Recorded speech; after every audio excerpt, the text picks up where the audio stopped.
Hayley and Hayley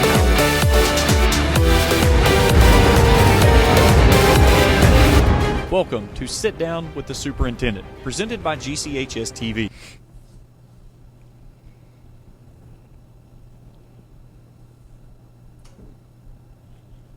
Hi, welcome back to the second episode of Sit Down with the Superintendent. I'm Hayley Howard alongside Kiara Downing with our special guest, Ms. Moresea. On this episode, we will be asking Ms. Moresea questions as well as answering hers. So last week, the school had a drug search. What were some of the events that led up to this? We'd had just a couple of concerns, and so my hope with a drug search is that we are preventative more so than trying to be punitive. So the true goal is to just send a strong message that we are going to have these searches because we want everyone to feel like they're in an environment that is drug-free. So no intention to catch anyone, I'll be honest. I mean, I didn't want to catch anyone, but I wanted you to know that it's just not welcome here. And we'll just kind of continue to be proactive. It was more like to meet the needs that every student needs to be in a safe environment and keeping the school safe. Yeah, it's more of a proactive, keep it safe, let you guys know that those of you that don't want to be around it, you're in a place that you don't have to deal with it. Right. So. Okay, so in Kentucky, we get a decent amount of snow, and so we have a lot of snow days. And some other schools do NTI days, but we usually don't. So what are your thoughts on NTI days? Okay, so NTI days are something you have to have approved by the state well in advance of your school year. So in order to do NTI days this year, we would have had to have asked permission last year. The other process, the reason why our district has never done it, is simply because not all students have access to technology when they leave the home. They'll come here, they have all the technology they want, then they go back home when they're snowed in and they don't have the resources to do the homework. It kind of gives an unlevel playing field. Some students would have all the resources and be able to do it, others wouldn't. So we just really don't want to put other students at a disadvantage that wouldn't be able to participate. Right. I will tell you that our governor, the past governor, and their legislation last year, they have gotten rid of NTI days. So as of right now, unless something changes, we will not have the eligibility to even apply for those, and neither will any other district. So they are looking at getting rid of those statewide. Now, something could change. We have obviously a new election recently, and all things could change, but as of last year, this was the last year you could do it. So. You can go on to your questions. Okay, you great. can ask us. All right, so I always think it's important for whoever's watching to not just learn about what the superintendent thinks. I think it's important to know what you guys think. So to get student input. Yeah, you guys have to have your input. So if you were to brag about this school or this district, what would be one thing that you would brag about? I would say that here at this district we have many improved resources, and I've seen a lot of changes over the years that teachers have brought to us. Google Classroom and resources like Screencastify that Mr. Collier uses. Okay. And we use that to work out math problems in his class, and it records our problems as we work it out, and it also records your screen. And he advises us on how we went about the problem, if it was correct, if we messed up, how to change it, and evaluate what we did wrong, how to improve on our math. So you get immediate feedback from him, and you don't have to actually be at school to get that, correct? Because that's all on the computer, and I think Google Classroom is a wonderful resource because it helps us stay organized. Like a lot of my classes, I have a Google Classroom code you go and enter, and then also days that we missed, you can get makeup work off of there. Yeah, and I think it's neat that he does some different online study sessions at night. So Before exams. Yeah, so that's great. I've tuned into a couple of them last year. I may or may not have learned a few things. So what do you like is there anything in particular that makes you think, wow, this is something another school might have? Just that in some of our classes we can access technology from home, like if we're not there, so that we don't have to worry about catching up on our assignments whenever we come back. Yeah. So do you guys feel that NTI days would be something that you would be able to keep up with if we did have them? Yeah.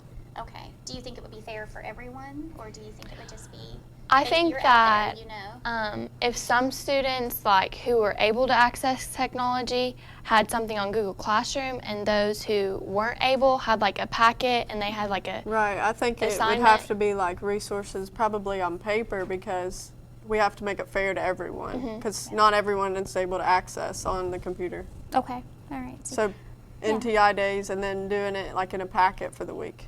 Okay, all right. Okay, so those are all thoughts. All right, one more thing. If you could change something, what would it be? And don't tell me NTI days, because you've already told me that. Is there something else?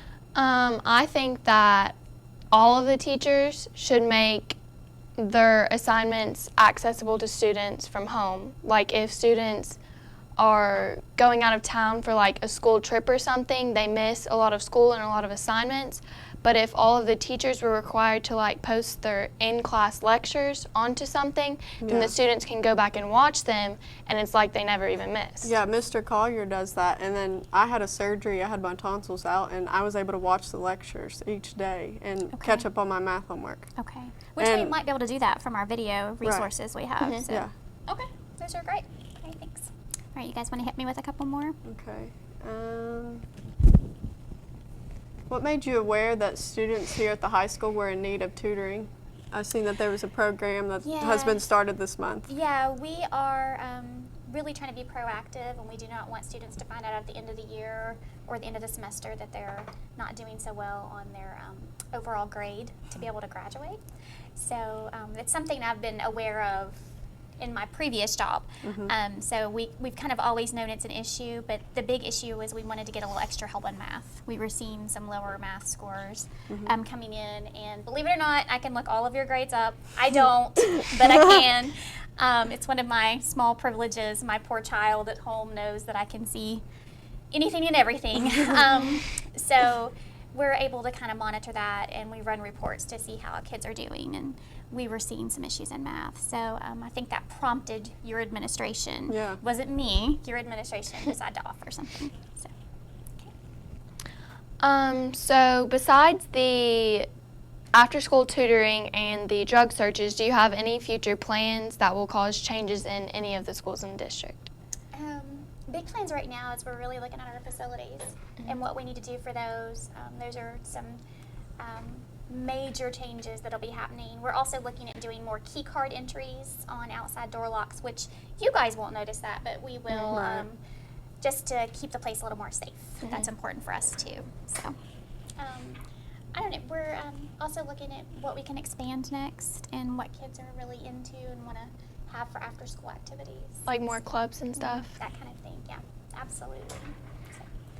So speaking of clubs, what do you do after school? I'm in FBLA, that's Future Business Leaders of America. You have I'm a great in program, yeah. KYA, FFA, National Beta Club, and then the tennis team, that's it. Oh, tennis, okay. Do you do singles or doubles? Doubles. Doubles, who's your partner?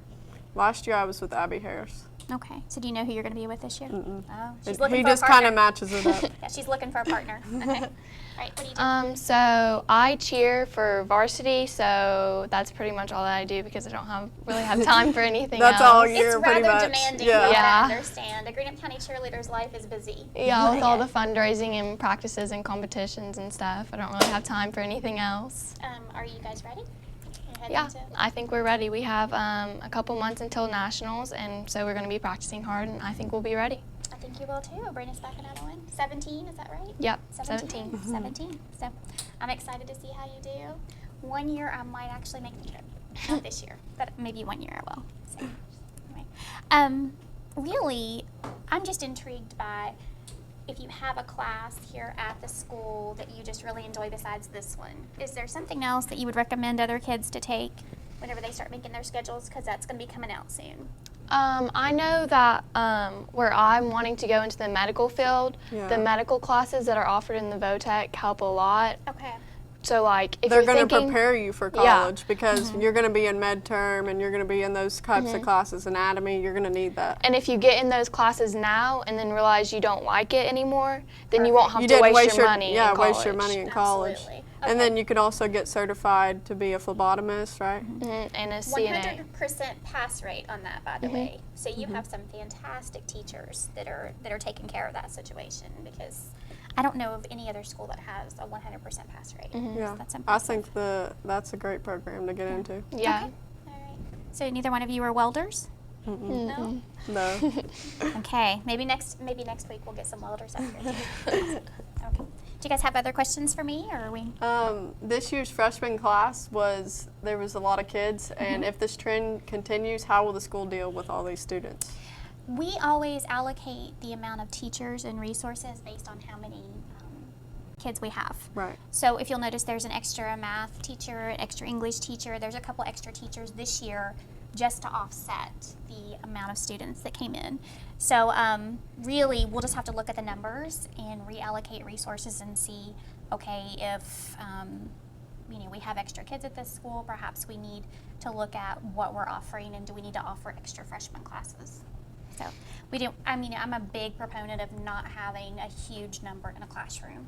I think you lose learning when you're sitting in a classroom of 35 and 36. Yeah, like I know there was a problem with Spanish classes being overcrowded. I've heard about that. The biggest issue to expand resources, we need teachers. So if any of you guys out there want to be a teacher, I can't guarantee you that the pay is fantastic, but it can be rewarding. So it's a pretty good schedule. Do you think that because of the larger classes that the high school will eventually have to do expansions? We have a lot of unused space right now, so I don't know that we'll need to do expansions as far as that goes. Maybe expansions in faculty to make sure that we're providing a good quality education for everyone.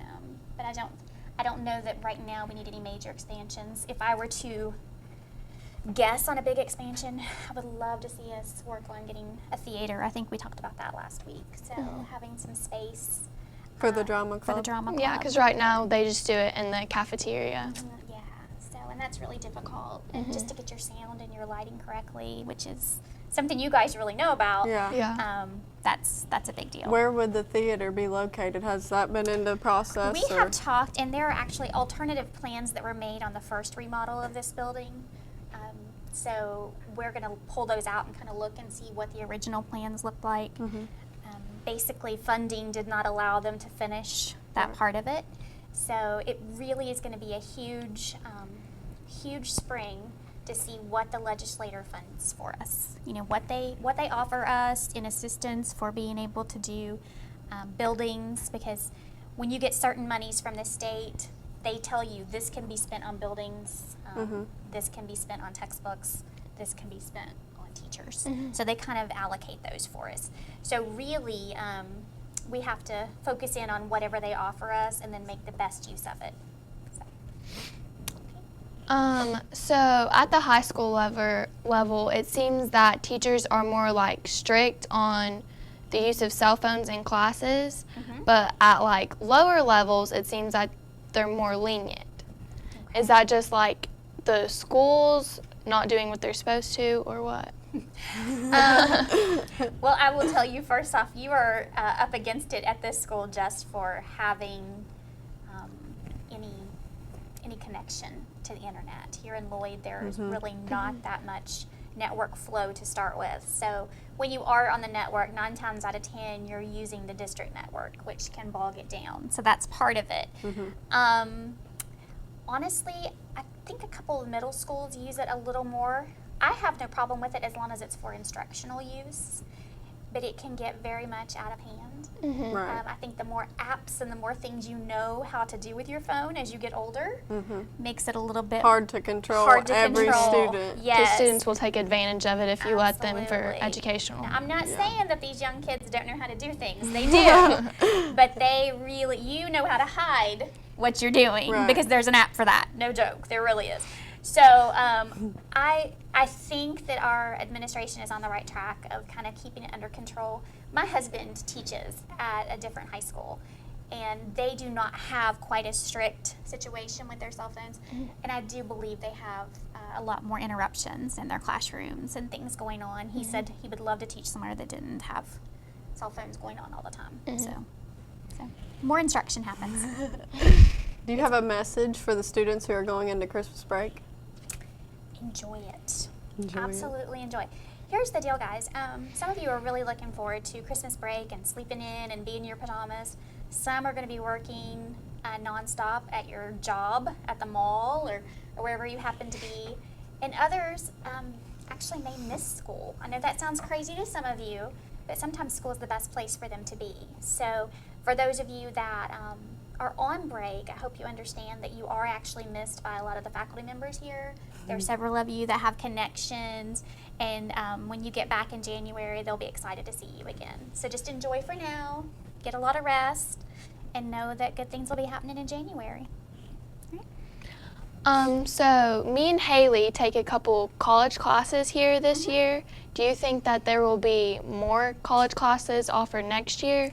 We are in the talks with ACTC to expand a few things. We're also looking at how to expand our industrial certifications into over on the ACT side. So we really want to see kids who are taking welding classes already be working towards their associates. So those are the types of things we're going to work on as our skills trades actually working towards their associate's I think the degrees. skills trade is really important. That most people think that it's just college they're going into, and not everybody's meant for college. Right. And so we want to go ahead and get these guys a chance to have a leg up at some of their classwork. Because, to make really good money in the skills trade, Right.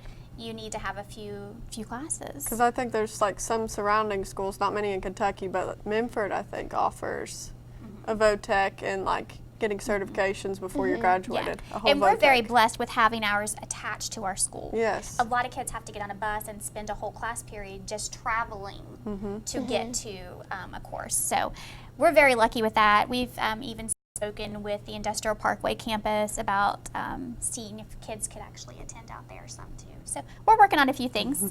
So we really know that a lot of gen ed courses that you're required to take at college, it's nice to have those out of the way on campus here. So we plan to continue that and see what we can expand for you. So. Are any more foreign languages going to be offered to our You school? guys really want that. Yeah. Okay, so here's a tip I will tell you, just so you know. I know that foreign languages are very important, but one of the things in curriculum that you may not be aware of, computer science right now can be considered a foreign language if you learn to code. So I'm just hinting at what could be a possibility when I look at foreign language. So lots of jobs out there in coding. So it may not necessarily, we could get a little crazy on what we're considering a foreign language. So those are thoughts. Foreign language, yeah. Yeah, Coding. Coding is a foreign Coding, language. I wouldn't have thought. It is. Yeah. It's a That foreign sounds language. interesting. Yeah, so I think that might be an interesting approach since it is difficult to find teachers who can teach Spanish. Yeah. It's difficult to find anyone who's teaching German or French. But right now, with all the jobs that are opening up in the coding market, it's definitely a way to look. What kind of career paths are in coding? It's almost like a skills trade. So you can go in with an associate's degree in coding and make very good money. Yeah. A lot of northeastern Kentucky area has that, but once you get into it, you can do it from home. Right. So it doesn't It's mean all that- computer, yeah. Yeah, you wouldn't have to even relocate. So there's a lot there. I'm no expert by any means, but That would be useful for. yeah. So that's something we can look at. All right. So do you have any plans of going anywhere over Christmas break or anything with your children? I do not. We have a family illness that we're working through, so I don't think we'll be doing many plans. I will be working quite a bit, so but I promised my kids I'd take a few days off, but I'll be working. So that's about it. Nothing wrong. 'Cause I'm saving up for a big summer something. We're really hoping for a Disney cruise. What did you ask for Christmas here? Well, What I would be your asked most for favorite gift? an Apple Watch, probably. I hope asked I for get it. AirPods. Are you guys hoping your parents are watching this and Santa? Yeah, Okay. yeah, I got it. My kids asked. My daughter asked for AirPods, and I informed her that she's lucky to find her charger, so she's not getting AirPods. So I won't say what she got, but it wasn't AirPods. I'm sorry, Maria. And then my son is really into the Nintendo Switch is what he wants. Any of you guys out there? Is that a new one? Yeah, Is my there a little new one brother out, or asked what? for that from Santa for Christmas this year. Yes, Santa is going to need a bigger tech. So they're really wanting that Nintendo Switch. So we'll see how that goes too. I didn't know about that. I'm not real big on the games, but he is. Well, thank you for tuning in to another episode of Sit Down with the Superintendent. We will see you next time after we come back from Christmas break. If there are any questions that you would like to present to the panel, Mr. Collier's email address will be linked down below. Thank you for joining us today, Mrs. Moresea. Thank you for having me. And for everyone at GCHS TV, I'm Kiara Downing. Happy holidays, everyone.